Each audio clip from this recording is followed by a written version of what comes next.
तो हेलो बच्चों, कैसे हैं आप लोग? बढ़िया, मस्त, मज़े में। तो अब तक हम लोग कितना ख़त्म कर चुके हैं? क्या क्या ख़त्म कर चुके हैं? हमने न्यूट्रिशन ख़त्म कर लिया, हमने लाइफ प्रोसेस ख़त्म कर लिया, फिर हमने डाइजेस्टिव सिस्टम ख़त्म कर लिया, फिर हमने रिस्पायरेशन ख़त्म कर लिया। अब now we are going to move on our next topic, transportation. किस पे मूव करने जा रहे हैं हम? ट्रांसपोर्टेशन। अब ट्रांसपोर्टेशन क्या है?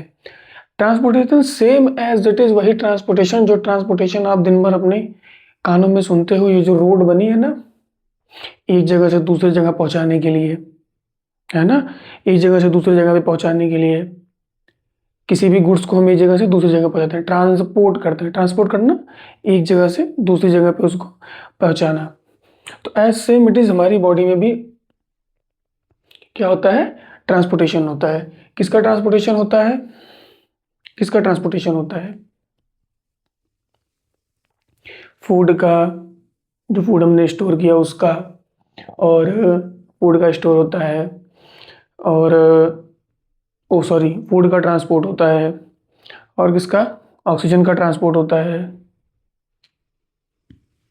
और भी बहुत सारी केमिकल रिएक्शंस बॉडी के अंदर चलती हैं जिनका ट्रांसपोर्टेशन से बहुत सारा मतलब, जैसे हार्मोन ट्रांसपोर्ट होते हैं।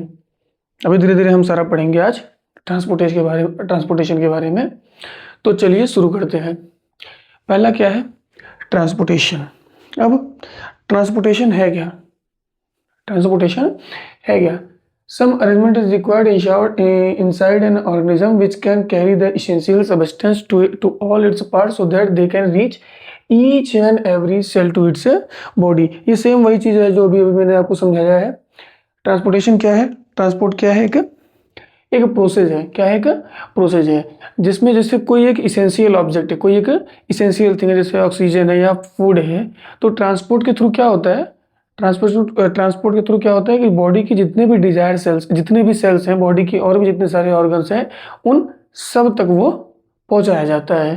जैसे ऑक्सीजन हम कहाँ से, एयर कहाँ से लेते हैं? नोज से लेते हैं। कल हमने देखा एयर नोज से हमने इनहेल किया, लंग्स तक गया, पर जो ऑक्सीजन एयर हमने इनहेल किया उसके अंदर ऑक्सीजन था, वो ऑक्सीजन चाहिए कहाँ कहाँ? बॉडी के हर एक सेल तक चाहिए वो ऑक्सीजन बॉडी के हर एक सेल तक चाहिए। पर सेल तक पहुंचाने के लिए क्या? अरे कुछ तो करना पड़ेगा। हमारी बॉडी का हमने क्या देखा था? हमारी बॉडी में पूरी बॉडी पार्ट्स तो सेल डिफ्यूज करके, एयर डिफ्यूज करके ऑक्सीजन तो अंदर लेते नहीं है, नहीं लेते हैं ना। अब उसके लिए क्या करना होगा? उसके लिए हमें कुछ करना होगा ना। बॉडी तो कुछ करेगी कि हर बॉडी के हर पार्ट तक ऑक्सीजन पहुंचाया जाए। तो वैसे ही क्या है कि ये है ट्रांसपोर्ट का मतलब जितने भी बॉडी में जितने भी इसेंशियल सब्सटेंस होते हैं बॉडी में, वो बॉडी के हर पार्ट तक पहुंचाए जा सके, इसके लिए बॉडी क्या करती है? ट्रांसपोर्टेशन करती है। ट्रांसपोर्टेशन या ट्रांसपोर्ट करती है। क्या क्या ट्रांसपोर्ट करती है? वो सारे सब्सटेंस जो लाइफ प्रोसेस के लिए इंपॉर्टेंट हैं। बॉडी क्या क्या ट्रांसपोर्ट करती है? वो सारे सब्सटेंस ट्रांसपोर्ट करती है जो कि किसके लिए इंपॉर्टेंट है? लाइफ प्रोसेस के लिए इंपॉर्टेंट है। अब लाइफ प्रोसेस क्या है? लाइफ प्रोसेस था the each and every process done by living organism to maintain their body on this earth. वो सारे प्रोसेस जो एक लिविंग ऑर्गेनिज्म करता है इस अर्थ पर रहने के लिए, अपनी बॉडी को मेंटेन करने के लिए, जितने भी प्रोसेस वो करता है उसे क्या कहते हैं हम? Life process. तो ट्रांसपोर्ट भी एक क्या है? ये भी एक लाइफ प्रोसेस। हम क्या लिख सकते हैं? Transport is also a function performed by our body which can also be a part of a life process,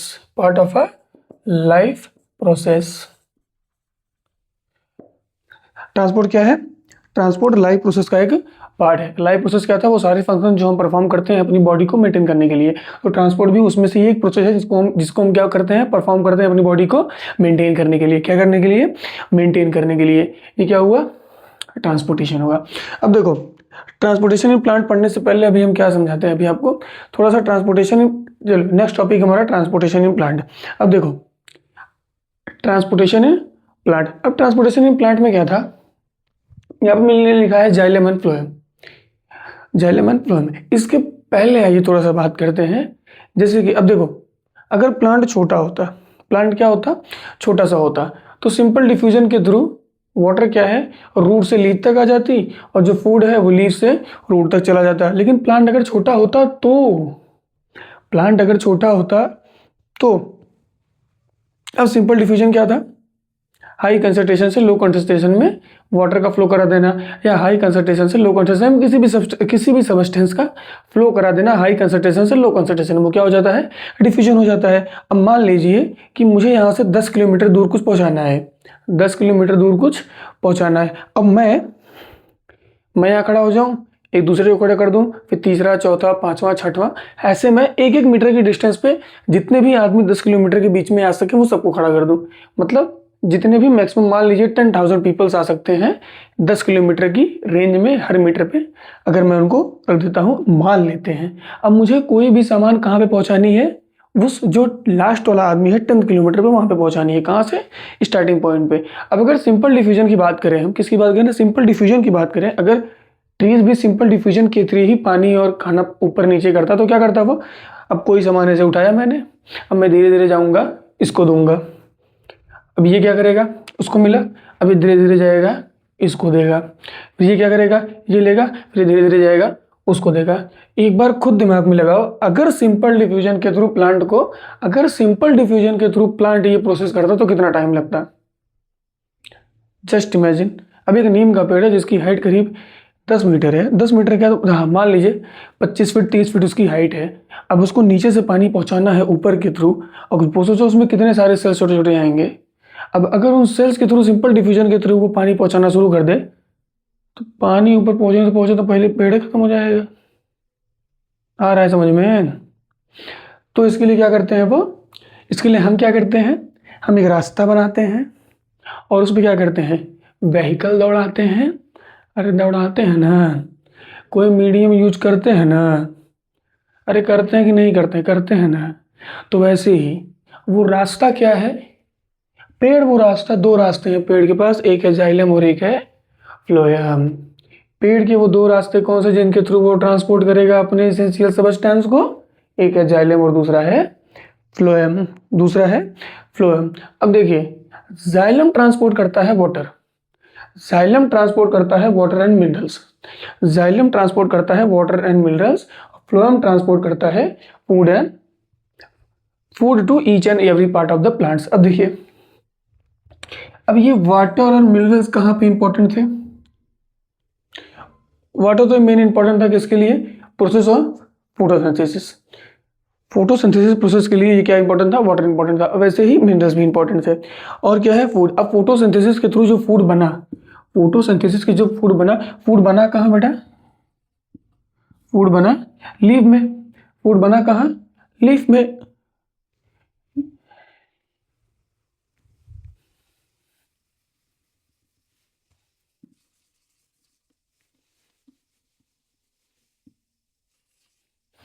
food बना कहाँ बेटा, लीफ में।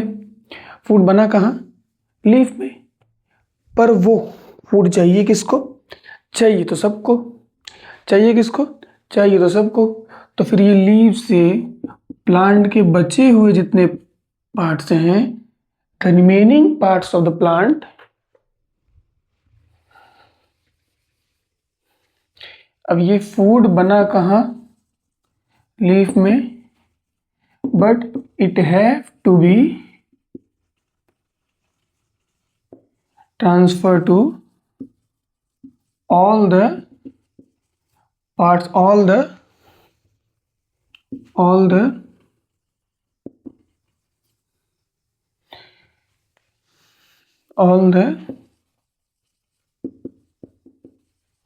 remaining parts of plant। अब ये बना कहाँ, फूड बना लीफ में, पर ये कहाँ ट्रांसफर करना चाहिए, अब पूरे बॉडी में चाहिए ना, प्लांट की पूरे बॉडी में चाहिए फूड, तो क्या करेगा, फूड को ट्रांसपोर्ट करेगा। उसके बाद हम आ जाते हैं अपने पहला टॉपिक, जाइलम वेसल्स के पास। किसके पास हम आ जाते हैं, जाइलम वेसल्स के पास। अरे वो सॉरी यार, चलो रिवाइंड करके फिर से लिख लेना थोड़ा सा। अब आ जाते हैं हम किसके पास, जाइलम वेसल के पास। जाइलम वेसल क्या है, xylem vessel is a non living long tube run like a drainage pipe through the plant. देखो जाइलम क्या है, अब जाइलम और फ्लोएम आपने नाइन्थ में पूरा स्ट्रक्चर पढ़ा होगा। जाइलम और फ्लोएम का नाइन्थ में आपने पूरा स्ट्रक्चर पढ़ा होगा। एनसीईआरटी में उसने बोला हुआ है कि जो है जाइलम एंड फ्लोएम का स्ट्रक्चर आपने नाइन्थ में पढ़ा हुआ है, लेकिन थोड़ा सा मैं अभी भी यहाँ पे एक्सप्लेन आपको कर देता हूँ। जाइलम क्या होता है, जाइलम एक नॉन लिविंग सेल होता है। जाइलम क्या होता है, एक नॉन लिविंग सेल होता है जिसके अंदर ना ही साइटोप्लाज्म होता है और ना ही न्यूक्लियस होता है। क्या बोला मैंने, xylem does not have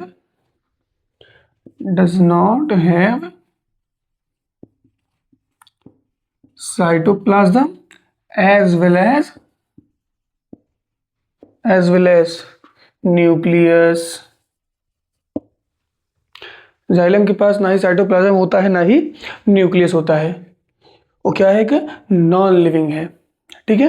अभी लिविंग फ्लोएम का जो पार्ट, फ्लोएम का जो, वो जानते हैं आप, फ्लोएम का जो यूनिट सेल है सीव ट्यूब, वो क्या होता है, लिविंग होता है। उसके बाद ना ही इसके पास साइटोप्लाज्म होता है ना ही इसके पास न्यूक्लियस होता है। और क्या है, और एक ड्रेनेज पाइप की तरह, ड्रेन पाइप की तरह वर्क करता है। कैसे वर्क करता है, एक ड्रेन पाइप की तरह। कैसे वर्क करता है, एक ड्रेन पाइप की तरह। जैसे हम लोग नहीं लगाते घर में, एक पाइप खत्म हुआ फिर दूसरी पाइप लगा दिया, फिर खत्म हुई फिर तीसरी लगा दिया, फिर खत्म हुई फिर चौथी लगा दिया, फिर खत्म हुई फिर पांचवी लगा दिया। ऐसे ऐसे हम ड्रेन पाइप नहीं ऐड करते जाते हैं, वैसे ये भी है। जाइलम वेसल भी ऐसे ही ऐड होता है। एक नॉन लिविंग थिंग ट्यूब है, एक नॉन लिविंग थिंग ट्यूब है जो छोटी सी है, कितनी इतनी सी है, फिर इसके ऊपर एक दूसरा लगा होगा, फिर इसके ऊपर एक तीसरा, फिर इसके ऊपर एक चौथा, और बीच में ना ही इसके साइटोप्लाज्म है और ना ही इसका क्या है, ना ही साइटोप्लाज्म है। जैसे मान लीजिए ये आपका, ये आपका क्या है, एक ये क्या है, एक ये है आपका एक जाइलम वेसल है। क्या है, एक जाइलम वेसल है। जाइलम क्या है, जाइलम वेसल है। अब देखिए इसमें क्या होता है, इसमें लेंटिकल्स लगे होते हैं। जाइलम वेसल्स की जो आउटर कवरिंग होती है किसकी होती है, लेंटिकल्स होते हैं। इस पे क्या होते हैं, इधर इसको क्या हम क्या बोलते हैं, लेंटिकल्स, जो कि क्या है, बहुत ही हार्ड सबस्टेंस है, बहुत ही हार्ड सबस्टेंस है या बहुत ही स्ट्रॉन्ग है।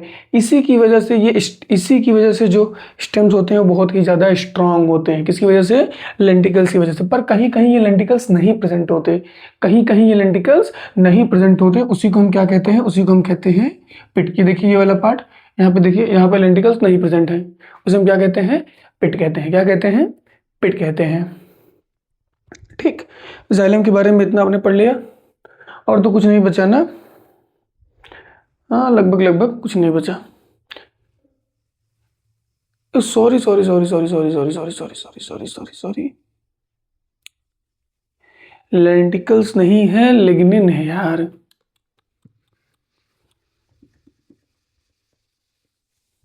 लेंटिकल्स नहीं है, लिग्निन है, सेलुलोज एंड लिग्निन। क्या है, लिग्निन है।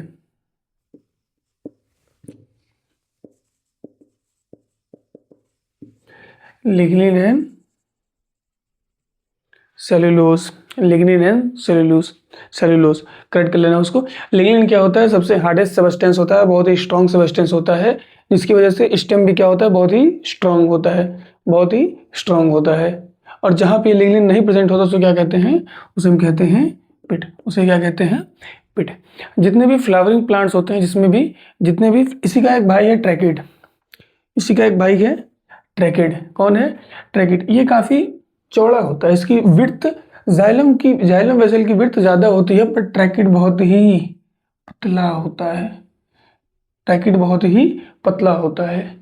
और ये सिर्फ वाटर कंडक्ट करेगा, इसमें वाटर और मिनरल दोनों कंडक्ट होंगे। ये सिर्फ वाटर कंडक्ट करेगा, और ये वाटर आएगा कहाँ में, ये पिट के थ्रू, ये पिट के थ्रू वाटर इसमें जाता है, और ये सिर्फ वाटर कंडक्ट करता है। और जाइलम में वाटर और मिनरल दोनों ही कंडक्ट होते हैं। और ये ट्यूब नैरो होती है कंपेरिजन टू जाइलम। ये जो ट्यूब है ये नैरो होती है कंपेरिजन टू जाइलम।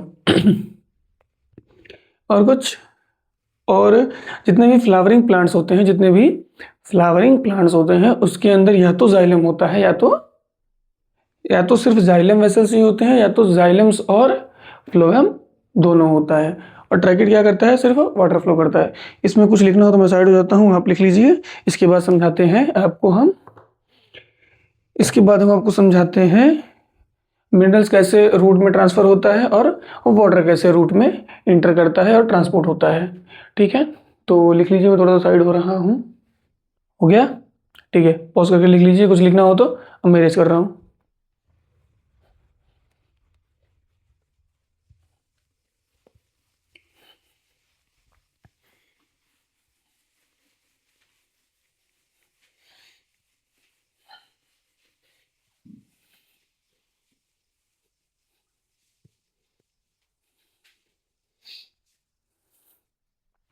चलिए, क्या है transportation of minerals in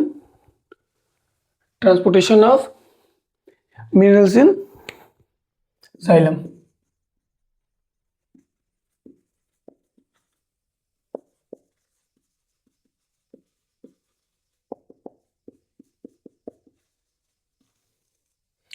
transportation of mineral in xylem. अब देखो होता क्या है, जैसे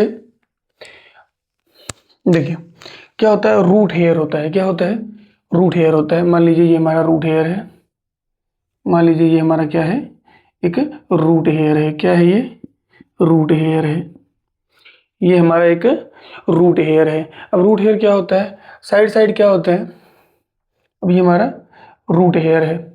रूट हेयर के साथ यहाँ पे क्या होते हैं, यहाँ पे स्टोन्स होते हैं। ठीक है, और यहाँ पे क्या होता है, वाटर्स होते हैं। क्या होते हैं? वाटर होते हैं। अब जहाँ पे यहाँ पे रूट हेयर है, यहाँ पे क्या है, वाटर है। अब ये रूट हेयर क्या करते हैं, रूट अंदर के जो सेल है वो कॉन्सेंट्रेशन लो कर लेते हैं अपना। क्या कर लेते हैं, सॉरी, हाँ, मिनरल्स यहाँ पे जो है, अब ये जो सॉइल है, सॉइल के अंदर मिनरल कॉन्सेंट्रेशन ज़्यादा होगा कंपेरिजन टू रूट। रूट के अंदर जो मिनरल कॉन्सेंट्रेशन है, जो मिनरल्स है वो कम है कंपेरिजन टू सॉइल। तो सिंपल डिफ्यूजन के थ्रू हाई कंसंट्रेशन से लो कंसंट्रेशन में मिनरल मूव कर जाएंगे। तो जो सॉइल में मिनरल प्रेजेंट है वो कहाँ पे आ जाते हैं, वो आ जाते हैं रूट हेयर में। बट सिर्फ मिनरल नहीं आते हैं, उसके साथ साथ क्या आता है, वाटर भी आता है। Water plus minerals. इस वाटर प्लस मिनरल जो अभी अभी रूट एयर के अंदर इंटर किया है उसे हम कहते हैं जाइलम सैप। उसे हम क्या कहते हैं, जाइलम स्लैब। जो वाटर प्लस मिनरल्स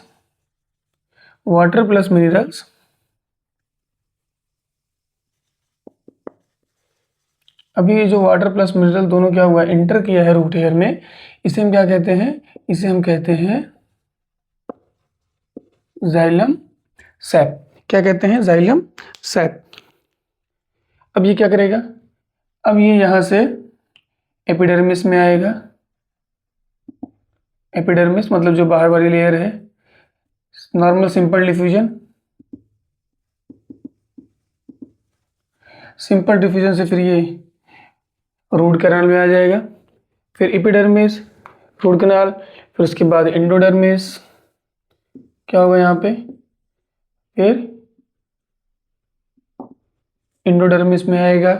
एंडोडर्मिस के बाद फिर कहाँ पे आ जाएगा, ये रूट जाइलम में आ जाएगा। कहाँ पे आ जाएगा, ये रूट जाइलम में आ जाएगा। और ये सारा प्रोसेस किसके थ्रू हो रहा है, सिंपल डिफ्यूजन के थ्रू। यहाँ पे कंसंट्रेशन, यहाँ पे लो कंसंट्रेशन, यहाँ पे हाई तो यहाँ आ गया, यहाँ लो कंसंट्रेशन तो यहाँ पे आ गया, फिर यहाँ और लो कंसंट्रेशन, फिर यहाँ से यहाँ आ गया, फिर लो कंसंट्रेशन यहाँ आ गया, फिर यहाँ पे इंडोडर्मिस आ गया। इंडोडर्मिस में अब यहाँ लो कंसंट्रेशन है, यहाँ हाई कंसंट्रेशन है, तो फिर इसमें आ गया। अब इसके बाद ऐसे ही कहाँ पे चला जाएगा, ऐसे ही चला जाएगा ये स्टेम जाइलम में। कहाँ चला जाएगा, स्टेम जाइलम में। फिर स्टेम जाइलम से फिर ये लीफ जाइलम में। और xylem all over the plant structure, all over the plant xylem फैले हुए होते हैं। तो मिनरल्स इस तरह से जाता है। मिनरल्स किस तरह से जाता है, ऐसे जाता है। ठीक, अब देखते हैं वाटर कैसे फ्लो होता है। ये तो हमने मिनरल्स का देख लिया। अब देखते हैं वाटर कैसे फ्लो होता है। अब देखते हैं हम कैसे फ्लो होता है, वाटर कैसे फ्लो होता है। देखो, अब हम देखते हैं कि वाटर कैसे फ्लो होता है। सेम ऐसे ही जैसे, अब देखिए क्या करते हैं, ये जो रूट हेयर है, कौन है, ये जो रूट हेयर है,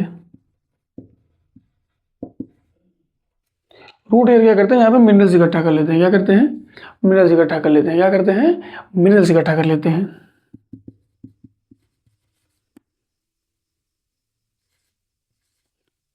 अब यहाँ पे जब मिनरल इकट्ठा कर लेते हैं तो जो वाटर की कंसंट्रेशन है यहाँ लो हो जाती है।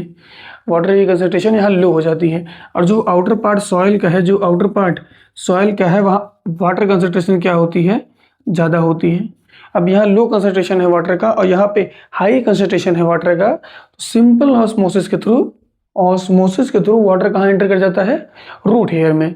अब जो रूट हेयर है यहाँ पे कुछ मिनरल्स आ गए। अब मिनरल्स आने की वजह से वाटर कंसंट्रेशन कम लो हो गई कंपेयर टू सॉइल। और जब वाटर कंसंट्रेशन यहाँ पे लो है कंपेयर टू सॉइल, तो ऑस्मोसिस के थ्रू क्या करेगा, पानी अंदर आ जाएगा रूट हेयर में। कहाँ पे आ जाएगा, रूट हेयर में आ जाएगा। रूट हेयर से सेम ऐसे ही कहाँ पे आ जाएगा, रूट जाइलम में आ जाएगा। कहाँ पे आ जाएगा, ये रूट जाइलम में आ जाएगा। कहाँ पे आ गया अभी, ये रूट जाइलम में आ गया है ये पानी। यहाँ है आपका रूट जाइलम में पानी आ चुका है। अब देखिए क्या होता है, during the process of photosynthesis, जब फोटोसिंथेसिस हो रहा होता है दिन के टाइम में, जब दिन के टाइम में फोटोसिंथेसिस हो रहा होता है, तो ये जो हमारी लीफ होती है उसके डाउनवर्ड में हमने क्या पढ़ा था, क्या पढ़ा था हमने, स्टोमेटा होता है, स्टोमेटल पोर होते हैं। जैसे मैंने आपको रिस्पिरेशन में पढ़ा रहा था, तो मैंने आपको ऑलरेडी बताया हुआ था कि जब सनलाइट लीव्स पे पड़ती हैं और अगर स्टोमेटल पोर ओपन है तो यहाँ से सिर्फ ऑक्सीजन ही बाहर, बाई प्रोडक्ट ऑक्सीजन ही नहीं बाहर होता है, साथ साथ क्या, वाटर लॉस भी हो जाता है। क्या होता है, वाटर लॉस भी हो जाता है। यहाँ पे क्या होता है, वाटर लॉस भी हो जाता है। तो यहाँ से एक वर्ड निकल के आता है, ट्रांसपिरेशन। क्या वर्ड निकल के आता है, एक वर्ड निकल के आता है, एक वर्ड निकल के आता है ट्रांसपिरेशन। क्या निकल के आता है, एक वर्ड ट्रांसपिरेशन। क्या, the loss of water in a form of vapour. Word निकल के आता है ट्रांसपिरेशन। ट्रांसपिरेशन का मतलब क्या होता है, the loss of water in the form of vapour through the stomatal pore। अब ध्यान से देखिए, ट्रांसपिरेशन का मतलब क्या होता है, जो वाटर लॉस हो रहा है कहाँ से, लीफ के स्टोमेटल पोर से जो वाटर इवोपरेट हो जा रहा है वेपर के थ्रू, उसे हम क्या कहते हैं, उस प्रोसेस को हम क्या कहते हैं, ट्रांसपिरेशन। ट्रांसपिरेशन दिन के टाइम में होता है, जब सनलाइट पड़ती है, स्टोमेटल पोर अगर ओपन है तो वहाँ पे सनलाइट पड़ती है, वहाँ पे जो वाटर है क्या हो जाता है, वहाँ से वाटर इवोपरेट हो जाता है। वाटर क्या होता है, इवोपरेट हो जाता है, उसको हम क्या कहते हैं, ट्रांसपिरेशन। अब जब वहाँ से वाटर हट जाता है तो फोटोसिंथेसिस प्रोसेस चलता रहे, इसलिए जो लीफ का जाइलम है, कहाँ का जाइलम है, जो लीफ का जाइलम है वो वाटर सप्लाई ऑन किए रहता है। ध्यान से समझते हैं एक बार इसको पूरा। मैंने क्या बोला, मैंने आपको क्या बोला, फोटोसिंथेसिस चल रही है। क्या चल रहा है अभी, फोटोसिंथेसिस चल रही है। तो फोटोसिंथेसिस के लिए भी क्या है, स्टोमेटा ओपन है। स्टोमेटा क्या है, स्टोमेटा ओपन है। अब अगर स्टोमेटा ओपन है तो स्टोमेटल पोर ओपन है, स्टोमेटल पोर ओपन, चलिए स्टोमेटा ओपन है तो स्टोमेटल पोर ओपन है। अब स्टोमेटल पोर जब ओपन है तो वहाँ से क्या होगा, वाटर लॉस होगा। तो क्या होगा, वहाँ से वाटर लॉस हो जाएगा। और जब वाटर लॉस होगा तो जो लीफ की जाइलम है, किसकी जाइलम है, लीफ की जो जाइलम है वो वाटर सप्लाई ऑन करेगी, वाटर सप्लाई ऑन कर देगी। मतलब जैसे सन की लाइट पड़ रही है, वहाँ से वाटर हट रहा है, दूसरा वाटर आ जा रहा है, दूसरा वाटर आ जा रहा है।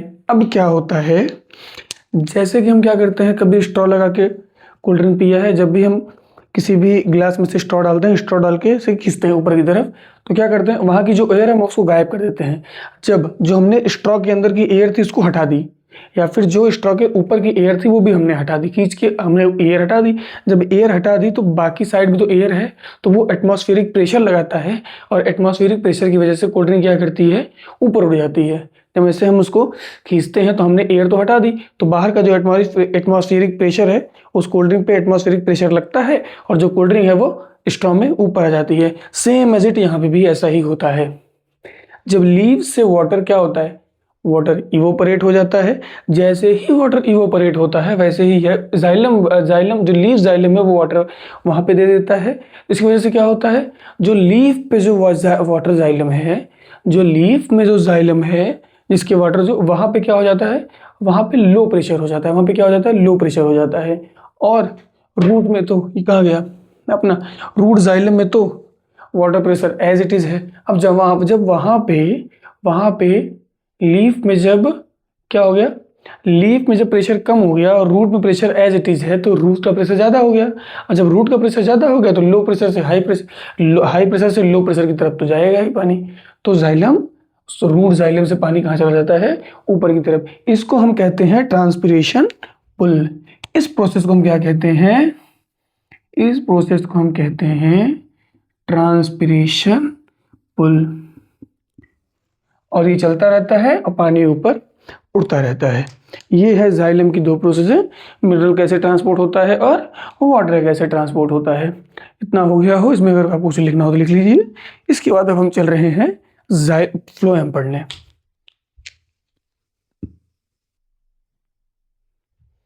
चलिए आगे शुरू करते हैं।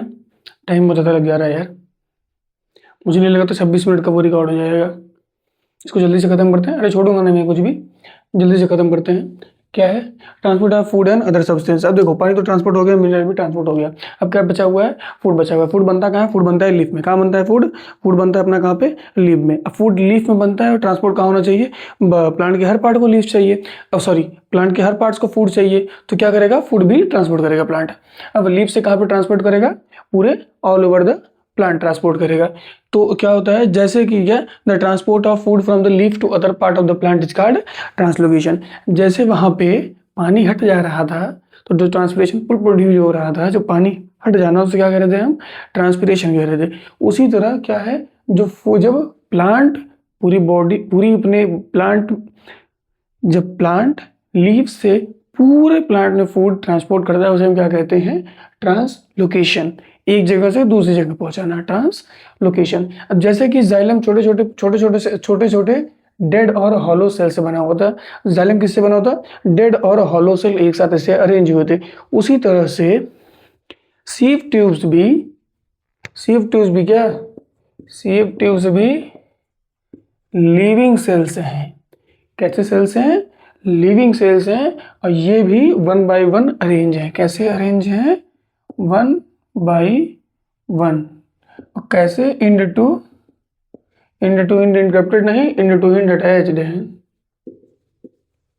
इंड टू इंड अटैच्ड है, इंड टू इंड अटैच है। इनमें एक खासियत है, वहाँ पे देखो जाइलम में क्या था, जाइलम में साइटोप्लाज्म और न्यूक्लियस दोनों ही नहीं थे, पर इनके पास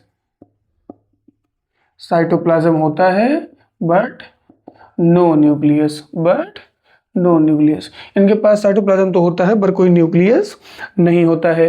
इनके पास साइटोप्लाज्म होता है पर इनके पास कोई न्यूक्लियस नहीं होता है। पर इनको सपोर्ट देने के लिए इनके पास एक और सेल होता है जिसका नाम है कंपेनियन शेल, और जिसके पास साइटोप्लाज्म और क्या प्रोवाइड करता है, ये प्रोवाइड करता है आपको सपोर्ट। और इसके पास साइटोप्लाज्म भी है और क्या है, इसके पास न्यूक्लियस भी है। क्या है, इसके पास साइटोप्लाज्म भी है और क्या है, न्यूक्लियस भी है। ये दोनों ही चीज़ें इसके पास हैं। अब देखो, अब मैं आपको बताता हूँ कि फूड ट्रांसपोर्ट कैसे होता है। फूड बना कहाँ पे बेटा, फूड बना कहाँ है, लीव्स में बना है। कहाँ बना है, लीव्स में बना है। अब जो ये सीव ट्यूब है, प्लांट का जो सेल यूनिट है, फ्लोएम का जो मेन स्मॉलर यूनिट है वो क्या है, सीव ट्यूब। सीव ट्यूब में क्या होता है, एटीपी यूज करके प्लांट अपना एक एनर्जी यूज करके, देखो जाइलम में कोई एनर्जी नहीं यूज हुई है वाटर ट्रांसपोर्ट करने के लिए, प्लांट में वाटर ट्रांसपोर्ट करने के लिए कोई एनर्जी नहीं यूज होती है, लेकिन फूड ट्रांसपोर्ट करने के लिए क्या यूज होती है, एनर्जी यूज होती है। देखो क्या हुआ है, एटीपी यूज करके लीफ क्या करेगा, जो सीव ट्यूब है या जो सीव ट्यूब है या जो फ्लोएम है, क्या है जो फ्लोएम है, सीव ट्यूब है या फिर जो फ्लोएम है, उसमें क्या करेगा, एटीपी यूज करके फूड को क्या करेगा, फूड को क्या करेगा, फूड को क्या करेगा, उसमें ले जाके रख देगा। मतलब सीव ट्यूब और फ्लोएम में क्या करेगा, फूड को ट्रांसपोर्ट करेगा, सिर्फ ले जाके भी रखेगा, ट्रांसपोर्ट नहीं करेगा, सिर्फ पहुंचा देगा। कैसा यूज करके, एटीपी का यूज करके। अब फूड क्या था, ग्लूकोज, क्या था, ग्लूकोज। अब देखो जब सीव ट्यूब में ग्लूकोज गया तो वहां पे क्या हुआ, वाटर कंसंट्रेशन कम हो गया।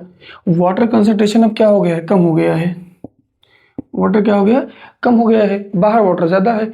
तो ऑस्मोसिस के थ्रू, किसके थ्रू,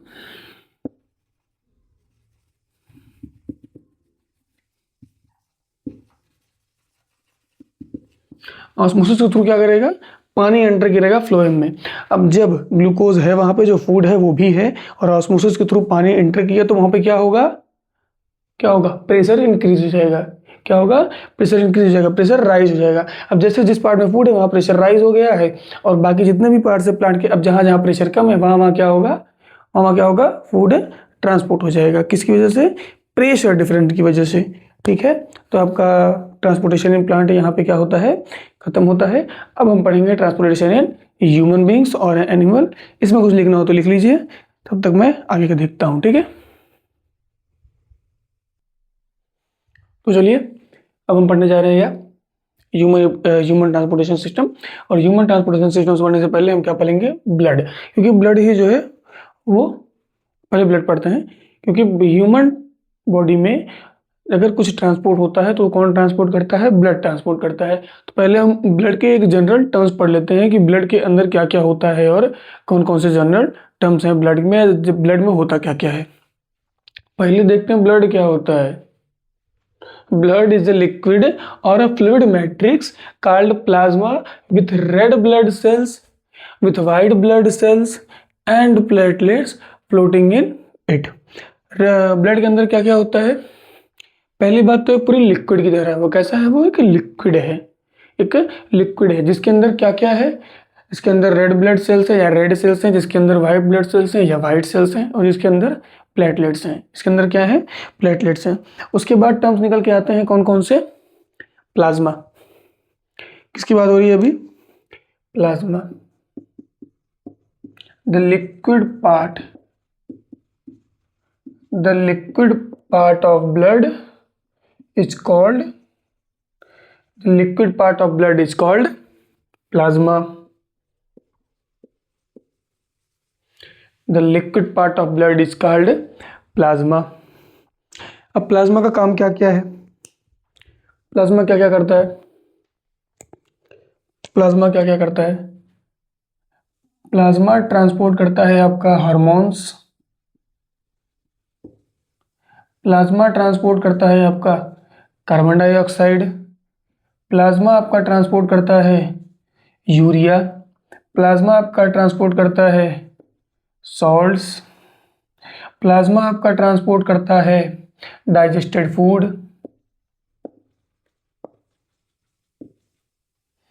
इतना काम कौन करता है, प्लाज्मा करता है। इतना काम कौन करता है, प्लाज्मा करता है।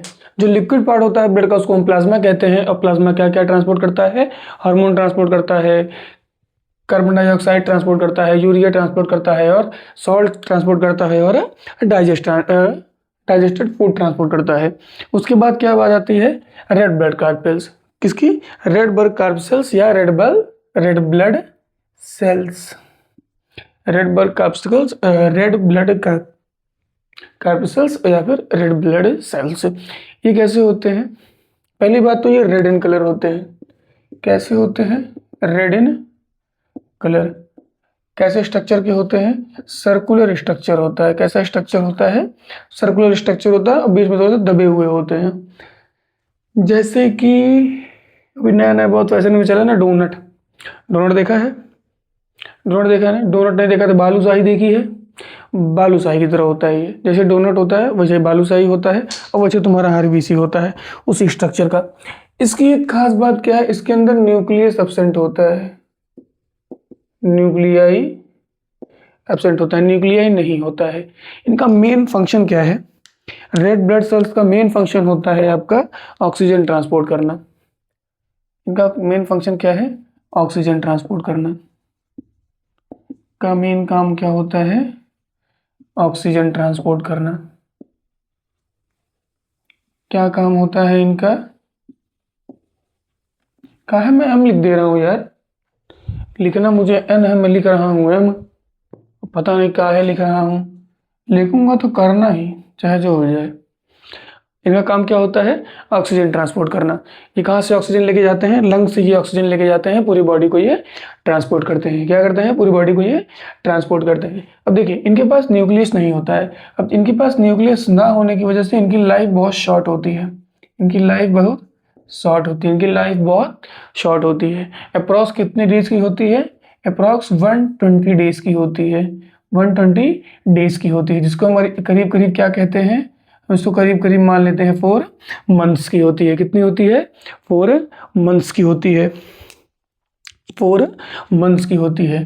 क्या क्या है? हमारी बॉडी में एवरी डे करीब करीब 3 मिलियन आरबीसी डेड हो जाती हैं। हमारी बॉडी में करीब करीब 3 मिलियन आरबीसी डेली डेड हो जाती है। लेकिन बेटा, लेकिन 4 टाइम्स इसका 4 टाइम्स हमारे बोन मैरो में डेली फॉर्म होती हैं। क्या होती हैं? फॉर्म होती हैं। 120 डेज में ये क्या हो जाती है? डेड हो जाती है। क्यों? शायद इनके पास न्यूक्लियाई नहीं है, इसलिए। और क्या होता है? Every day 3 million RBC like क्या होता है? डेड हो जाता है। जबकि every day 4 million new RBC form होते हैं। कहाँ पे? बोन मैरो में। इसीलिए जब किसके कहीं पे जाके हम ब्लड डोनेट करते हैं, इसीलिए हम कहीं पे जाके जब ब्लड डोनेट करते हैं तो हमारी बॉडी में जो ब्लड रिकवरी है बहुत जल्दी से हो जाती है। क्योंकि डेड हो रहे हैं, 3 मिलियन बन रहे हैं, उसका 4 गुना 12 मिलियन। कितना ही मान लो डोनेट भी करोगे तुम, कितना ही कर लोगे, ठीक है। और डोनेट एक फिक्स पॉइंट होता है कि 1 पॉइंट 2 पॉइंट खून तुमसे वो डोनेट कराएंगे। तो डोनेट करना चाहिए, डोनेट करना चाहिए, क्योंकि आपकी बॉडी में जो डोनेट है, आपकी बॉडी में जो ब्लड की कमी है वो बहुत जल्दी रिकवर हो जाएगा। पर वो जिसको आप डोनेट कर रहे हैं शायद वो उस कंडीशन में ना हो। तुम कितना पढ़ लिया? ये पढ़ लिया। अब इसका मेन काम क्या भी मैंने बताया? ऑक्सीजन ट्रांसपोर्ट करना। असली में तो ऑक्सीजन ये नहीं करता है ट्रांसपोर्ट। इसके अंदर एक और पिगमेंट होता है जिसको मैंने कल आपको बताया था, जिसे हम कहते हैं हीमोग्लोबिन। क्या कहते हैं हम? आप क्या कहते हैं हम उसको? उसको हम कहते हैं हीमोग्लोबिन। क्या कहते हैं? हीमोग्लोबिन। ये हीमोग्लोबिन ऑक्सीजन को रियल में ट्रांसपोर्ट करता है।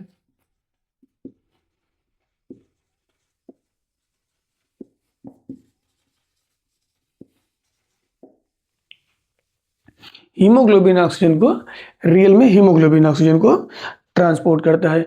इसीलिए हमारी बॉडी में जब हम बॉडी को क्या करते हैं, कल मैंने बताया था ना कि बॉडी में ऑक्सीजन की हीमोग्लोबिन की मात्रा 12 डेसीलीटर 12 ग्राम पर डेसीलीटर होना आवश्यक है। क्योंकि अगर कम होगा तो क्या होने लगेगा? ऑक्सीजन की सप्लाई बंद हो जाएगी। क्योंकि रियल में ऑक्सीजन कौन सप्लाई करता है? हीमोग्लोबिन करता है। और जब हीमोग्लोबिन की मात्रा आपकी बॉडी में कम हो जाएगी तो ऑक्सीजन का ट्रांसपोर्टेशन कम हो जाएगा। बस रेड ब्लड सेल्स में इतना बहुत कुछ है। रेड ब्लड सेल्स इतना होता है। वाइट ब्लड सेल्स क्या होते हैं? वाइट ब्लड सेल्स एक बैरियर का काम करते हैं। बैरियर का काम करते हैं। ये बैरियर का काम कैसे करते हैं? किसके लिए करते हैं? बैक्टीरिया, इन्फेक्शंस और भी जो बहुत सारी बीमारियां हैं, इनका क्या हम कहते हैं? ये एक फैगोसाइट है। क्या करते हैं? White blood cells white colour के होते हैं, कुछ इरेगुलर शेप के भी होते हैं, कुछ सर्कुलर शेप के भी होते हैं। जैसे कोई इन्फेक्शन या कोई चीज़ हमारी बॉडी में इंटर करती है और इंटर करके हमारी बॉडी के मेंटेनेंस को खराब करना चाहती है, आपकी हमारी बॉडी को कोई नुकसान पहुंचाना चाहती है, तो ये उसी जगह तुरंत उसको पहुंच के क्या करते हैं? उसको खा पी के खत्म कर देते हैं, उसको मार देते हैं। और इसीलिए हम क्या कहते हैं, वाइट ब्लड सेल्स को क्या कहते हैं, वाइट ब्लड सेल्स को हम कहते हैं, क्या कहते हैं, soldier of our body, soldier of our body. उसके बाद बचा प्लेटलेट्स। प्लेटलेट्स का मेन काम होता है ब्लड क्लॉटिंग का। जैसे ही कहीं पे बाहर जाके अगर हमारे कट लग गया, यहाँ कट लग जाता है, तो कुछ देर बाद देखिए वो जम जाता है, वो सेमी सॉलिड जैसा यहाँ पे बन जाता है। तो क्या होता है, तुरंत वहाँ पे प्लेटलेट्स आते हैं, प्लेटलेट्स अपना काम करते हैं, प्लेटलेट एक नेट जैसा स्ट्रक्चर बना लेते हैं, उस नेट जैसे स्ट्रक्चर में आरबीसी आके फंस जाती है और ब्लड वहाँ पे क्लॉट हो जाता है। ये रहे हमारे ब्लड के जनरल टर्म्स। अब इसके बाद हम डायरेक्ट पढ़ेंगे circulatory system in human body. तो इसमें कुछ लिखना हो तो लिख लीजिए। आगे चलते हैं circulatory system in human body के पास। चलिए जल्दी से हम इसको खत्म करते हैं यार, जितनी जल्दी हो सकेगा उतनी जल्दी मैं इसको खत्म कर देता हूँ। चलिए कुछ जनरल टर्म्स अभी देखेंगे। किसके जनरल टर्म्स देखेंगे हम, किसमें, अरे मैं आ रहा हूँ कि नहीं आ रहा हूँ, ठीक है। अभी हम जनरल टर्म देखेंगे किसके, ट्रांसपोर्टेशन इन ह्यूमन बॉडी। क्या क्या यूज होता है, heart, arteries, veins, capillary blood, pulmonary veins, pulmonary artery, aorta, superior vena cava and inferior vena cava. अब जो हार्ट है वो क्या है, एक प्रकार का एक पंपिंग मशीन है। कैसी मशीन है, पंपिंग मशीन है, जिसके अंदर 4 चैम्बर होते हैं। ह्यूमन हार्ट में कितने चैम्बर होते हैं, 4 चैम्बर होते हैं, मतलब 4 खाने होते हैं, 4 खाने होते हैं। उसके बाद आती है आर्टरीज। क्या है, आर्टरीज, क्या आती है, आर्टरीज। ये क्या होती है, carry oxygenated blood, carry oxygenated blood. Arteries में क्या होता है, हमेशा कैरी ऑक्सीजनेटेड ब्लड। और एक और इसकी खास बात है, ये क्या, always supply blood away from heart. जो आर्टरी है वो हमेशा क्या करेगी, कैरी ऑक्सीजनेटेड ब्लड, और जो आर्टरी है वो हमेशा अवे फ्रॉम हार्ट ब्लड ले जाएगी। सेकंड में आपको कौन आता है, वेन्स। ये क्या कैरी करेंगे, ये कैरी करेंगे डी ऑक्सीजनेटेड ब्लड। क्या कैरी करेंगे, डी ऑक्सीजनेटेड ब्लड। और इनकी जो खास बात है वो क्या है, ऑलवेज टूवर्ड्स द हार्ट।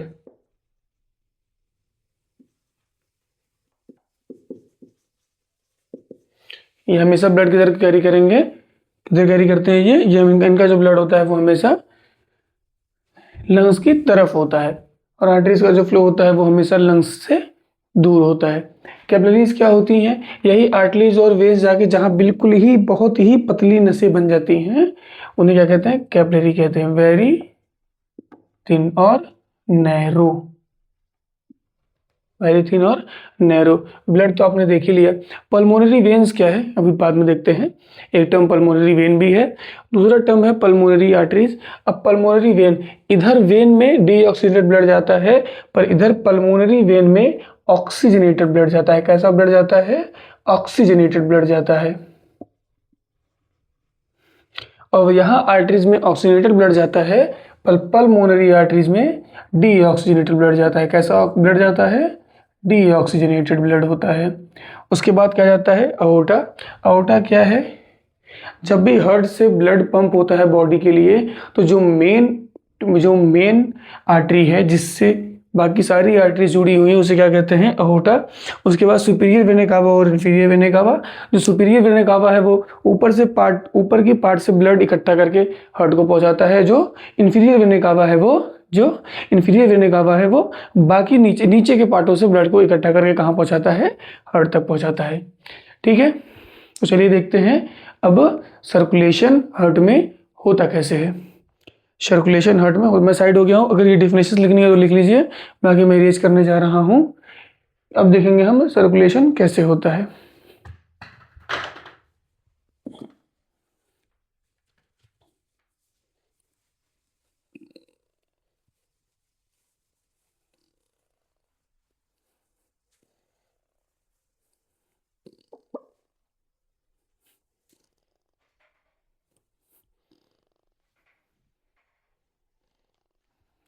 जल्दी से देखते हैं, कितने चैम्बर थे, 4 चैम्बर। कितने चैम्बर थे, 4 चैम्बर। मैं 4 चैम्बर बनाता हूँ, देखते हैं। हार्ट का डायग्राम बनाना भी बहुत टाइम लगेगा, ठीक है। तो अभी मैं 4 चैम्बर बनाता हूँ। तो 1 चैम्बर, 2 चैम्बर, 3 और ये 4, 3 और ये 4। चारों चैम्बर का नाम क्या है? इस साइड वाले को हम बोलते हैं राइट, इस साइड वाले को हम बोलते हैं लेफ्ट, इस साइड वाले को हम बोलते हैं राइट, इस साइड वाले को बोलते हैं लेफ्ट। डायग्राम बना ही लिया जाए क्या? रुकिए, डायग्राम बना ही लेते हैं।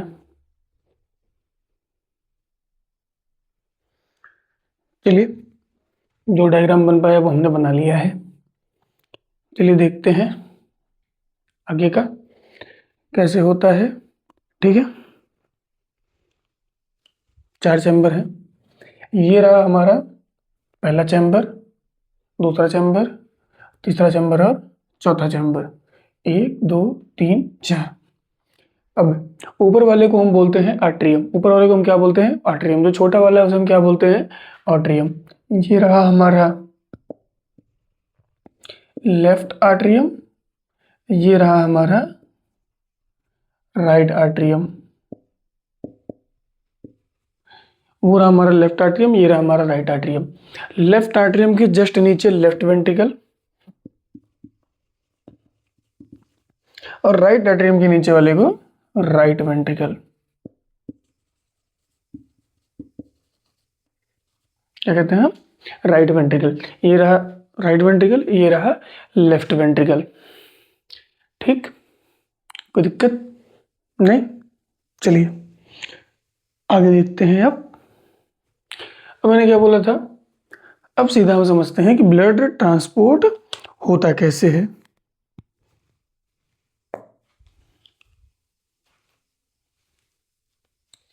जो लेफ्ट आर्ट्रियम है, जो लेफ्ट आर्ट्रियम है, नहीं सॉरी, राइट आर्ट्रियम से शुरू करते हैं। ये जो राइट आर्ट्रियम है, इसमें जो हमने अभी वेना कावा देखा था ना, सुपीरियर वेना कावा और इंफीरियर वेना कावा, ये दोनों ही ब्लड लाके राइट आर्ट्रियम में रख देते हैं। दोनों ही ब्लड आके किस में रख देते हैं? राइट आर्ट्रियम में लाके रख देते हैं। सुपीरियर वेना कावा और इंफीरियर वेना कावा। सुपीरियर वेने कावा एंड इंफीरियर वेना कावा, ये दोनों ही क्या करते हैं? ब्लड लाके इसमें रखते हैं। कैसा ब्लड होता है? डीऑक्सीजनेटेड। कैसा ब्लड होता है? डीऑक्सीजनेटेड। डीऑक्सीजनेटेड मतलब जिसमें ऑक्सीजन ना हो। डीऑक्सीजनेटेड मतलब जिसमें ऑक्सीजन ना हो और कार्बन डाइऑक्साइड की मात्रा ज़्यादा हो। वो क्या, कौन सा ब्लड होता है? Deoxygenated blood. कौन सा ब्लड होता है? Deoxygenated blood.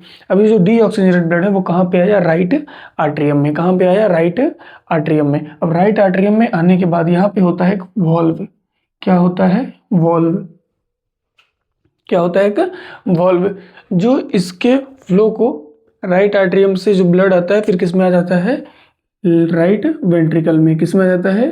राइट वेंट्रिकल में। किस में आ जाता है? राइट वेंट्रिकल में। तो जब इस राइट वेंट्रिकल में आ जाता है तो राइट वेंट्रिकल से वापस राइट आर्ट्रियम में ना चला जाए, इसलिए यहाँ पे क्या होता है? एक वॉल्व होता है जो सिर्फ राइट वेंट्रिकल में ब्लड उसमें से आ सकता है, राइट वेंट्रिकल से ब्लड जा नहीं सकता। अब ब्लड कहाँ आ गया है? सुपीरियर वेना कावा और इंफीरियर वेना कावा ने राइट आर्ट्रियम में ब्लड लाके छोड़ दिया। ब्लड वहां से कहाँ चुका है? लेफ्ट राइट वेंट्रिकल में। कहाँ चुका है? राइट वेंट्रिकल में। अब क्या होगा? अब राइट वेंट्रिकल से, कहाँ से? राइट वेंट्रिकल से डीऑक्सीजनेटेड ब्लड, कहाँ से? राइट वेंट्रिकल से ये डीऑक्सीजनेटेड ब्लड अब जाता है हमारे लंग्स के पास। किसके पास? लंग्स के पास। अब अगर आपको कल का लास्ट लेक्चर याद हो तो उसमें मैंने एल्वियोली बनाई थी और एल्वियोली में मैंने दिखाया था कि किस तरह से वेज जो एक नस मैंने किस तरह से दिखाया था कि डीऑक्सीजनेटेड ब्लड आता है और उसको ऑक्सीजन मिलता है और फिर वो ऑक्सीजनेटेड ब्लड बन जाता है। क्या बन जाता है? ऑक्सीजनेटेड ब्लड बन जाता है। अब जिस भी नस ने इसको लेफ्ट राइट वेंट्रिकल से कहाँ पे लेके गई थी? वो लंग्स के पास लेके गया, उसे हम कहते हैं, क्या कहते हैं? उसे हम कहते हैं पल्मोनरी आर्टरीज। क्या कहते हैं हम? ये जो आर्टरी है इसे हम क्या कहते हैं? Pulmonary artery. पल्मोनरी, क्या कहते हैं हम इसको, पल्मोनरी आर्टरीज। आर्टरीज का काम वैसे क्या होता है, ऑक्सीजनेटेड ब्लड को लेकर आना, पर पल्मोनरी आर्टरी का मतलब है डीऑक्सीजनेटेड ब्लड लेके जाना। तो पल्मोनरी आर्टरी सिर्फ यहीं पे होती है, इसका काम क्या है, डीऑक्सीजनेटेड ब्लड राइट वेंट्रिकल से जो ब्लड निकल के लंग्स में जाता है, जो वेन उसको लेके जा, जो आर्टरीज को लेके जाती है उसका नाम पल्मोनरी आर्टरीज है। अब लंग्स में ब्लड जाने के बाद ये क्या हो जाता है, ऑक्सीजनेटेड हो जाता है। क्या हो जाता है, ऑक्सीजनेटेड हो जाता है। क्या हो जाता है, ऑक्सीजनेटेड। अब ये ऑक्सीजनेटेड ब्लड पल्मोनरी वेन्स के थ्रू,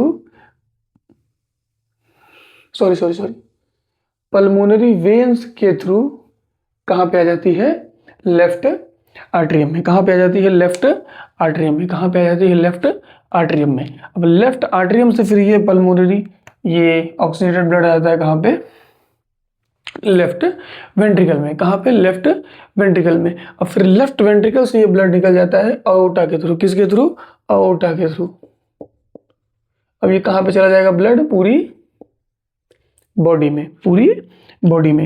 कि पहले क्या हुआ, सुपीरियर वेना कावा इंफीरियर कावा ने सारी बॉडी से ब्लड करके डीऑक्सीजनेटेड ब्लड करके कहाँ पे लाके रख दिया, राइट एट्रियम में। कहाँ पे रख दिया, राइट एट्रियम में। फिर राइट एट्रियम से ब्लड कहाँ चला गया, राइट वेंट्रिकल में। फिर राइट वेंट्रिकल से पल्मोनरी आर्टरीज के थ्रू ब्लड कहाँ चला गया, लंग्स में। कहाँ चला गया, लंग्स में। फिर लंग्स में ब्लड जाने के बाद वो कैसा हो गया, ऑक्सीडेटेड हो गया। ऑक्सीडेटेड होने के बाद पल्मोनरी वेन से ब्लड कहाँ पे आ गया, लेफ्ट आर्टरियम में। कहाँ पे आ गया, लेफ्ट आर्टरियम में। फिर लेफ्ट आर्टरियम में से कहाँ गया, लेफ्ट वेंट्रिकल से, लेफ्ट वेंट्रिकल में। अब फिर लेफ्ट वेंट्रिकल में अरोटा के थ्रू पूरे बॉडी में डिस्ट्रीब्यूट हो गया। फिर वही प्रोसेस चलेगा, सुपीरियर वेना कावा इंफीरियर वेना कावा उसको लेके यहाँ पे आ जाएंगे, फिर वहाँ से यहाँ, फिर ऐसे ऑक्सीजनेटेड ब्लड हो गया। ऐसे पूरा ये सर्कल ऐसे नॉन स्टॉप चलता रहता है। अब ये प्रोसेस होता कैसे है, ये प्रोसेस होता कैसे है, अब ये देखते हैं। ये क्या करेगा, एक ही टाइम पे दोनों ही प्रोसेस होते हैं। कौन से दोनों प्रोसेस, आइए देखते हैं। अब ये क्या है, हमारा ब्लड, हमारा हार्ट क्या है, पंप करता है love dub, contract expand, contract expand, contract expand. अब देखिए, जब वो एक्सपेंड करता है, जब वो एक्सपेंड करता है, जब हार्ट हमारा एक्सपेंड करता है, थोड़ा सा एक्सपेंड करता है, ये फूलता है। जैसे ही फूलता है, राइट आर्टरियम में आया हुआ ब्लड राइट वेंट्रिकल में आ जाता है, और लेफ्ट आर्टरियम में आया हुआ ब्लड लेफ्ट वेंट्रिकल में आ जाता है। डीऑक्सीजनेटेड ब्लड जो राइट आर्टरियम में वेना कावा ने लाके रखा है, जैसे ही एक्सपेंड होता है वैसे वो कहाँ जाता है, राइट वेंट्रिकल में। उसी सेम टाइम पे ही जो ऑक्सीजनेटेड ब्लड लंग से आके लेफ्ट आर्टरियम में रखा हुआ है, वो जैसे ही एक्सपेंड होता है वो कहाँ जाता है, लेफ्ट वेंट्रिकल में आ जाता है। इतना होने के बाद जैसे ही अब कॉन्ट्रैक्ट हो, जैसे ही जब इससे क्या होता है, कॉन्ट्रैक्ट होता है, जैसे ही वो वॉल्यूम कम होता है, कॉन्ट्रैक्ट होता है, क्या होता है, जैसे कॉन्ट्रैक्ट होता है, अभी जो वॉल्व है वो क्लोज हो जाता है, इसलिए ये ब्लड वापस से उल्टा ना फ्लो हो जाए, उल्टा ना फ्लो हो जाए। अब जो ब्लड इसमें लेफ्ट वेंट्रिकल में आ चुका है एक्सपेंशन के थ्रू, वो कॉन्ट्रैक्शन के टाइम अरोटा से पूरी बॉडी में फ्लो हो जाएगा, और वही यही सेम वे कॉन्ट्रैक्शन के टाइम लेफ्ट वेंट्रिकल से ब्लड कहाँ चला जाएगा, राइट वेंट्रिकल से ब्लड कहाँ चला जाएगा, लंग्स में। और फिर जैसे ही फिर से एक्सपेंड करेगा, जो ब्लड यहाँ पे आया हुआ है वापस यहाँ आ जाएगा, ये वाला यहाँ आ जाएगा, और फिर कॉन्ट्रैक्शन होते ही ये ब्लड वापस से। तो ये दोनों ही प्रोसेस हमेशा चलते रहते हैं, ये दोनों ही प्रोसेस हमेशा चलते रहते हैं। अब देखते हैं रियल में वहाँ पे क्या होता है जब ब्लड अयोर्टा के थ्रू निकल जाता है। अब ये देखिए, क्या है ये आपकी, ये है आपकी आर्टरीज। क्या है ये आपकी आर्टरीज, जो ऑक्सीजनेटेड ब्लड लेके जाती है। क्या लेके जाती है, ऑक्सीजनेटेड ब्लड लेके जाती है। अब फिर यहाँ पे आता है आपकी बॉडी का सेल। यहाँ पे क्या आता है, आपके बॉडी का सेल। ये यहाँ पे आता है आपके बॉडी का सेल। ये है आपका बॉडी सेल, ये है आपका बॉडी सेल। अब ये जो आर्टरीज है, ये क्या है, ये जो आर्टरीज है, ये आर्टरीज बॉडी सेल में पहुंचने के बाद बहुत छोटी छोटी हो जाती हैं, बहुत छोटी छोटी हो जाती है, छोटी छोटी छोटी छोटी छोटी छोटी, बहुत ही छोटी छोटी हो जाती हैं, बहुत ही छोटी छोटी हो जाती है। तो इनका नाम क्या हो जाता है, इनका नाम हो जाता है तब कैपिलरीज। जब ये बहुत छोटी छोटी छोटी छोटी हो जाती हैं तब इनका नाम हो जाता है कैपिलरीज। क्या हो जाता है, कैपिलरीज। अब यही पे क्या हो जाता है, जब ये ब्लड में इनके पास जो डाइजेस्टेड फूड है, जो ऑक्सीजन है, वो ब्लड सेल को यहीं पे दे देते हैं कैपिलरीज के थ्रू। और जैसे ही जो अब ब्लड सेल के पास जो वेस्ट मटेरियल, चाहे वो वाटर हो, चाहे वो यूरिया हो, चाहे वो कार्बन डाइऑक्साइड हो, वो तुरंत ही कैपिलरीज से कहाँ पे आ जाता है, वापस से कैपिलरीज में आ जाता है। कहाँ पे आ जाता है, कैपिलरीज में आ जाता है, और फिर ये क्या हो जाता है, वेन्स हो जाते हैं। और फिर ये सारे वेन्स कलेक्ट होकर वापस से यहाँ चले जाते हैं। यह है समझ में। आर्टरीज के थ्रू क्या आया, ऑक्सीजनेटेड ब्लड आया, कैपिलरीज में जाते। ये जो ब्लड के जो हर सेल होते हैं, वो जो कैपिलरीज होती है, इनके बीच का गैप सिर्फ एक सेल का होता है, एक सेल मेम्ब्रेन का होता है, बहुत पतली सी होता है। तो जिससे आराम से यहाँ से जो भी सेल को चाहिए वो मिल जाता है, और सेल को जो भी देना होता है वो कैपिलरीज के थ्रू वेन्स में दे देते हैं। ये काम हो जाता है किसका, ये यहाँ पे ऐसे ही डाइजेस्टेड फूड, ब्लड और ऑक्सीजन का ट्रांसपोर्टेशन इधर उधर हो जाता है। उसके बाद ये कहाँ पे चला जाएगा, इधर। अब जो आर्टरीज होती है, इसकी जो वॉल होती है वो थिक होती है। जो आर्टरीज की वॉल होती है, जो आर्टरीज की वॉल होती है वो क्या होती है, थिक होती है। क्योंकि जब अरोटा से जब ये कॉन्ट्रैक्शन होता है तो जो अरोटा में ब्लड जाता है वो क्या होता है, प्रेशर बहुत ज़्यादा होता है। अब इतना ज़्यादा प्रेशर होता है तो उसको सहन कर सके, इसीलिए इसकी वेन क्या होती है, आर्टरीज की वॉल जो होती है वो क्या होती है, थिक होती हैं। पर वेन्स में ऐसा कुछ भी नहीं है, इसीलिए वेन्स की जो वॉल होती है वो उतनी थिक, वो वेन की जो वो थिन होती है। क्या होती है, ये थिन होती है। इनकी जो वॉल होती है वो क्या होती है, थिन होती है। इतना हो गया, और तो कुछ बचा नहीं अभी।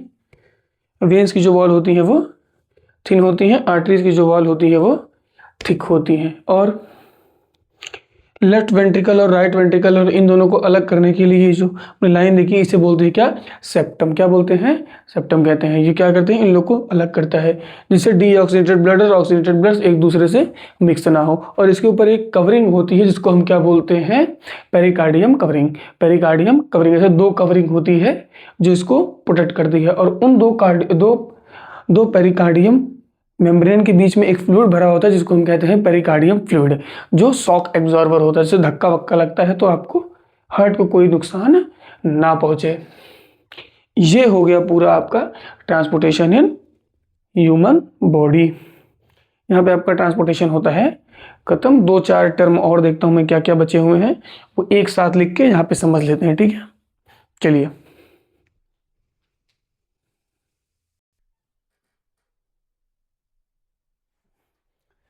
तो ये कुछ आखिरी टर्म बचे हुए हैं हमारे ट्रांसपोर्टेशन के, बस इसके बाद ये हो जाता है ख़त्म। जितनी जल्दी से जल्दी हम इसको कर सकते हैं इसको हम कर लेते हैं, ठीक है। तो पहला क्या है, डबल सर्कुलेशन। जो हमारी बॉडी में सर्कुलेशन चल रहा होता है वो एक प्रकार से डबल सर्कुलेटरी सिस्टम है। हमारा जो सर्कुलेटरी सिस्टम है वो डबल सर्कुलेटरी सिस्टम है। डबल सर्कुलेटरी सिस्टम कैसे है, आइए देखते हैं। पहला वर्ड मैंने लिखा है पल्मोनरी सर्कुलेशन। क्या होता है, पल्मोनरी सर्कुलेशन। ध्यान से देखिए, हमारा जो ब्लड है पहले एक बार कहाँ पे जाता है, कहाँ पे जाता है, ब्लड हमारी हार्ट से निकल के, कहाँ से निकल के, ब्लड हमारा हार्ट से कहाँ पे जाता है, लंग्स से, लंग्स से फिर कहाँ पे आ जाता है, हार्ट में। कहाँ पे आ जाता है, हार्ट में। इसको हम कहते हैं पल्मोनरी सर्कुलेशन। क्या कहते हैं हम, पल्मोनरी सर्कुलेशन। हार्ट से गया लंग्स में, लंग्स से आया हार्ट में, ठीक है। पहला वाला लंग्स से गया, सॉरी हार्ट से गया लंग्स में, लंग्स से आया हार्ट में, पहला। इसको हम कहते हैं पल्मोनरी सर्कुलेशन। और दूसरा क्या, हार्ट से गया बॉडी में, बॉडी में फिर कहाँ पे आ गया, हार्ट में। ये है सिस्टमिक सर्कुलेशन। क्या है, सिस्टमिक सर्कुलेशन। और ये दोनों ही प्रोसेस देखिए एक साथ में होते हैं। एक ही साथ में लेफ्ट वेंट्रिकल से ब्लड निकलता है बॉडी में, और लेफ्ट वेंट्रिकल से ब्लड निकलता है सीधा बॉडी में, और उसी टाइम में राइट एट्रियम में ब्लड आ जाता है बॉडी से घूम के। और कहाँ पे, और राइट वेंट्रिकल से ब्लड निकलता है, सॉरी लेफ्ट वेंट्रिकल से ब्लड निकलता है लंग्स पे, और राइट वेंट्रिकल से लंग्स ब्लड आ जाता है हार्ट में। तो हार्ट से लंग्स में, लंग्स से हार्ट में, ये होता है पल्मोनरी सर्कुलेशन। और हार्ट से फिर पूरी बॉडी में, पूरी बॉडी से कहाँ पे, हार्ट में। और ये दोनों प्रोसेस एक साथ होते हैं, इसलिए हम उसे क्या कहते हैं, डबल सर्कुलेटरी सिस्टम। हमारे बॉडी की जो सर्कुलेटरी सिस्टम है वो डबल सर्कुलेटरी सिस्टम है, क्योंकि दो सर्कुलेशन एक साथ में चल रही होती है। इसके बाद आता है आपका हार्ट बीट। हार्ट बीट क्या होता है, एक जो कॉन्ट्रैक्शन रिलैक्सेशन में जितना जब एक हार्ट का जब एक कॉन्ट्रैक्शन रिलैक्सेशन पूरा हो जाता है उसे हम हार्ट बीट कहते हैं। 1 मिनट में ये प्रोसेस करीब 70 to 72 टाइम्स होता है। पर ये कभी कभी बढ़ जाता है जब हम फिजिकल एक्टिविटी करते हैं, कोई एक्स्ट्रा काम करते हैं, तो ये क्या होता है 70-72 से बढ़ के 80, 90, 100, 110 तक ये चला जाता है। क्यों चला जाता है? जब हम कोई फिजिकल एक्टिविटी कर रहे होते हैं उस समय ऑक्सीजन की और मात्रा में ज़रूरत होती है। जब हमें ऑक्सीजन और चाहिए होता है तो हम इनहेल और ज़्यादा करते हैं, तो इनहेल और ज़्यादा करते हैं तो हमारी हार्ट रेट क्या होती है, वो बढ़ जाती है। हार्ट बीट क्या होती है, वो बढ़ जाती है। उसके बाद पल्स क्या होता है? जब हमारा ब्लड फ्लो होता है, जब हमारा ब्लड आर्टरी में फ्लो होता है तो उसमें एक प्रेशर लगता है। उस प्रेशर की वजह से जो हमारी आर्टरीज उस पर एक फोर्स लगता है। उस फोर्स की वजह से हमें उस फोर्स की वजह से क्या होता है, आर्टरीज में हम एक साउंड सुन सकते हैं, उसे हम क्या कहते हैं, पल्स कहते हैं। द एक्सपेंशन, उसमें एक्सपेंशन होता है, थोड़ा सा फूल जाता है। The expansion of N artery each time the blood is force into it is called pulse. जब भी ब्लड हमारा आर्टरीज के अंदर फ्लो होता है तो क्या होता है, आर्टरी में एक्सपेंशन हो जाता है, क्योंकि इतना ज़्यादा प्रेशर लगता है, उसमें फोर्स लगता है, फोर्स की वजह से एक्सपेंशन होता है।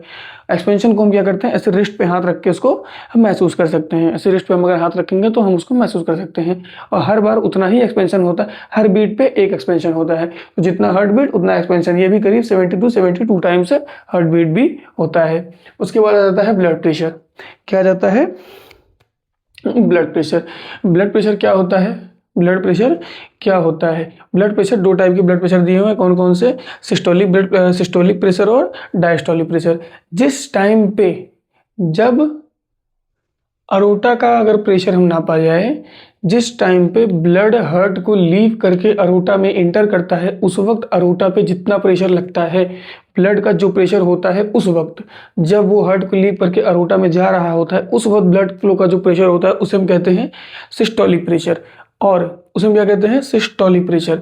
और जब हार्ट रिलैक्स हो रहा होता है उस वक्त जो प्रेशर होता है उसे हम कहते हैं डायस्टोलिक प्रेशर। और एक नॉर्मल ह्यूमन का जब सिस्टोलिक प्रेशर होना चाहिए 120 mm of Fg, mm of Hg, और डायस्टोलिक प्रेशर होना चाहिए 8 mm ऑफ Hg। मैं पबजी की बात नहीं कर रहा, मैं Hg की बात कर रहा हूँ, पहली चीज़। और दूसरा क्या आता है, हम इसे नापते, इसको लिखते कैसे हैं?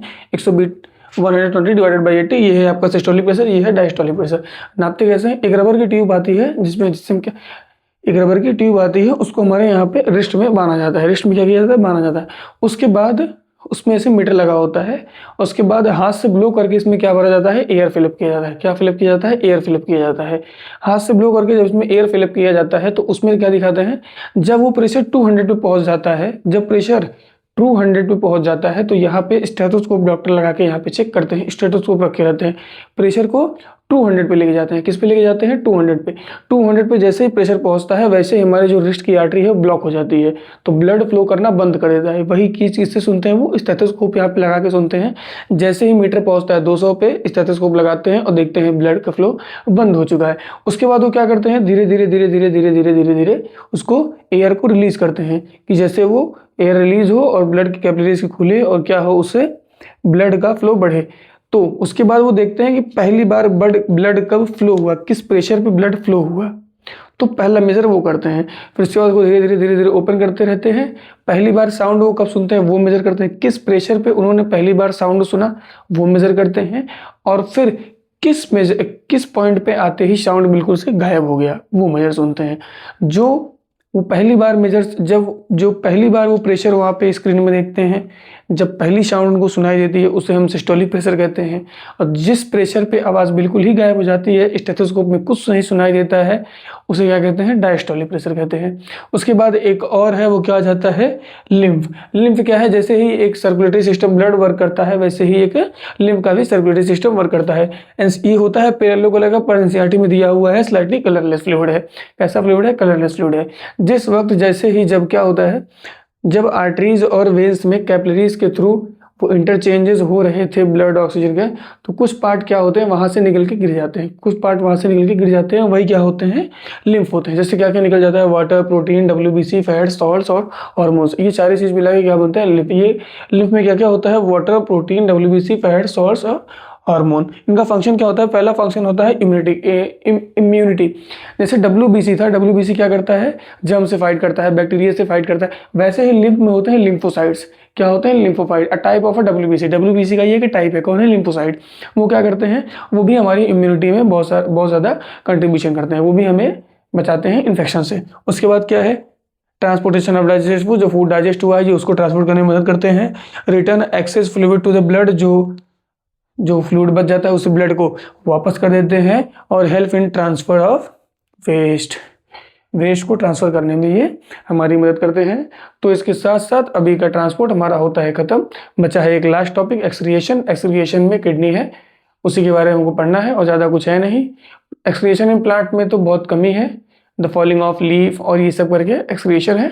और किडनी के बारे में 1-2 लाइन है। तो कल का लेक्चर ज़्यादा अच्छा नहीं होगा, ज़्यादा बड़ा नहीं होगा, अच्छा ऐसा ही होगा। तब तक के लिए टाटा बाय बाय, पढ़ाई करते रहें, ऑल द वेरी बेस्ट।